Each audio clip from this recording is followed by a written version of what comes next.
Hello and welcome to this video about how to use Jamboard. Jamboard is a fabulous app for you to use on your Chromebook as a whiteboard. You can use it while you're doing a Google Meet to be able to annotate or to write or to share information with your students. So all I did was Google the word Jamboard to find the Chrome extension.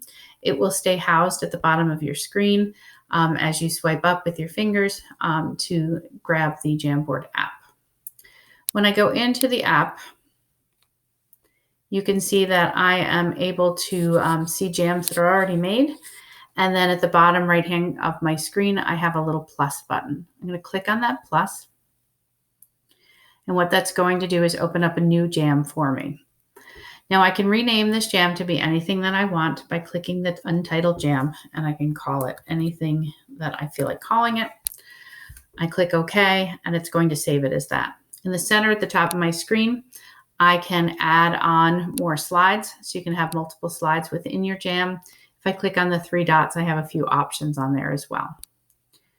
All the way on the right, I have the three dots where I can rename it. I can download as a PDF, save it as an image, remove it, or make a copy.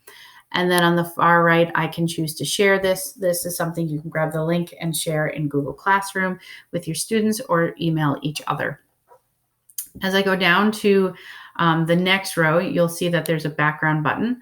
I can change the background paper to be the dots or lined paper. I can have it be a grid or a color, whatever I choose it to be.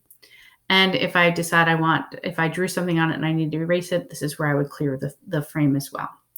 On the far left of your screen, you're going to see some different choices. I'm going to click on the first choice. This is going to bring up my pen tools. You have 4 different types of pens, and they will write in different colors as you touch on the screen. You can choose whichever one you prefer as you go through. You can see the way different ones write. And then you have the paintbrush that does more like a watercolor type of look. Anything along those lines. If I click clear frame, they'll all go away.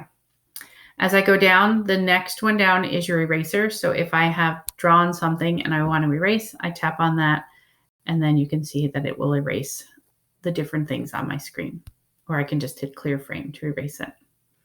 The next one over is if I want to have my pointer, if I was doing something where I needed that, you can see that if I touch my mouse, you can see that pointer come on the screen.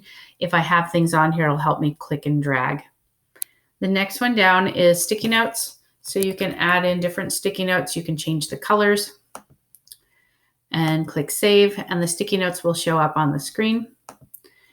And then from here, because I'm on the arrow, I can move this, I can drag it, I can make it larger, I can turn it if I so choose, and it gives you some other options with it there. I can hit the 3 dots where I can duplicate this, delete it, or I can edit if I want to edit what's inside of that sticky note.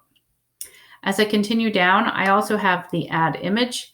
What this will do is allow me to upload from my computer. I can do a Google image search, pull anything from my drive, or use one of the photos I have already. If I do a Google image search and I put in dog, it's going to be a safe search with some different pictures. If I grab a photo and I hit select, it will drop that photo in on my jam. Again, you have the 3 dots to duplicate or delete. You also can click and drag to make it smaller or bigger. And then you can see that that's pretty much all it has. It also has a laser. So if you're going through and you're explaining something, you can circle it as you're going through and explaining the different things, but it doesn't stay on the board. So that's pretty much all that Jamboard on your Chromebook will offer you. You can pull in any image that you want. So let's say you wanted to do a math problem. You can pull up just one question at a time, put one on each frame. And then each of those frames could be a different question. You can share your jams with other students, and your students can collaborate on the jams with you. You can assign them each at their own page, or they can all be working on the same one together. It's a great collaborative tool that works directly within your Google Meet, so that way you can have that conversation with your students and still have something that you could be displaying on the board to keep them engaged. I hope this helps you with Jamboard. If you have any questions, please reach out to Lori Guion.